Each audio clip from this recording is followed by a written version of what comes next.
The trial of an Australian woman accused of murdering three of her estranged husband's elderly relatives with poisonous mushrooms entered its final stages Wednesday.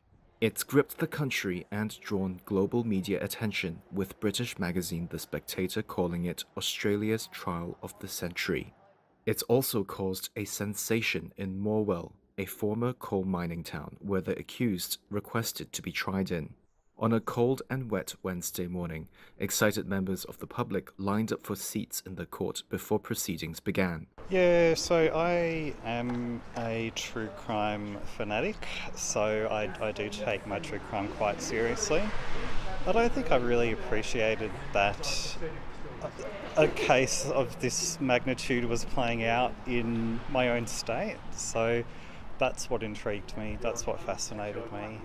The 14-member jury is expected to deliver their verdict on Thursday at the earliest, and their decision must be unanimous.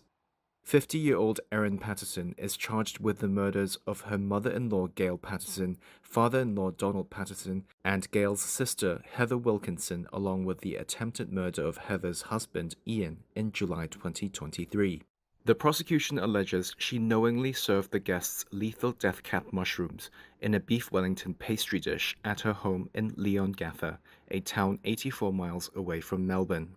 The prosecution says Patterson fabricated a cancer diagnosis to lure the guests to the lunch, then poisoned their meals while serving herself an untainted version, then lied that she was also sick from the food to avoid suspicion before embarking on a cover-up when police began investigating the deaths.